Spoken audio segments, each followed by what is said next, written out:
I'm Dr. Anthony Maloof of Eyes and Faces and Corneal and Oculoplastic Surgery in Sydney, and welcome to this video edition on eye rubbing as an addiction. Yes, that is correct. You heard it correctly.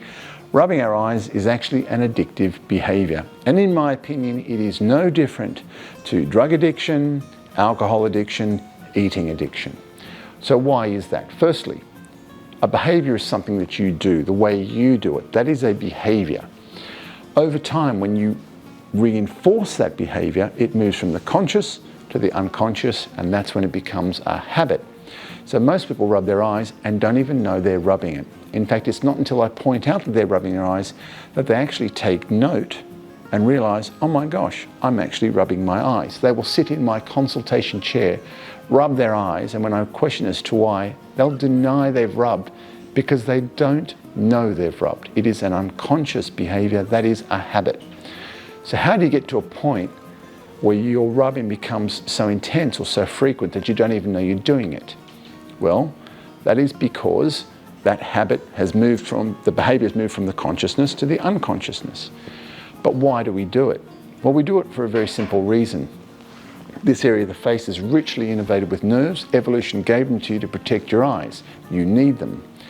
Ever notice, however, when you do rub, it actually feels good. Try rubbing your shoulder. You don't sit there and go, that feels good, but this actually feels good.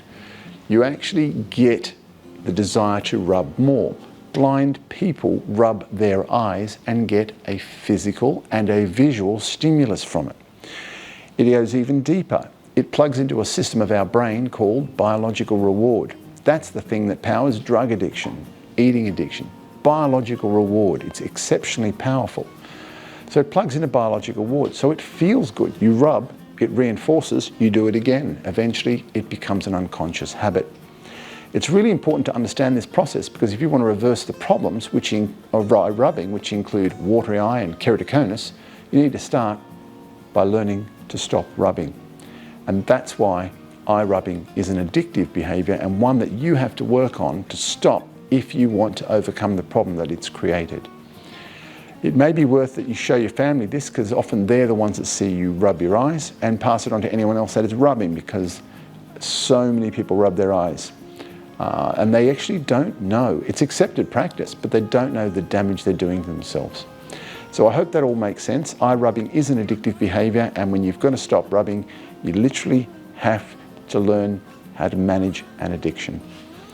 Thanks for watching. I'm Dr. Anthony Maloof from Eyes and Faces and Corneal and Oculoplastic Surgery in Sydney.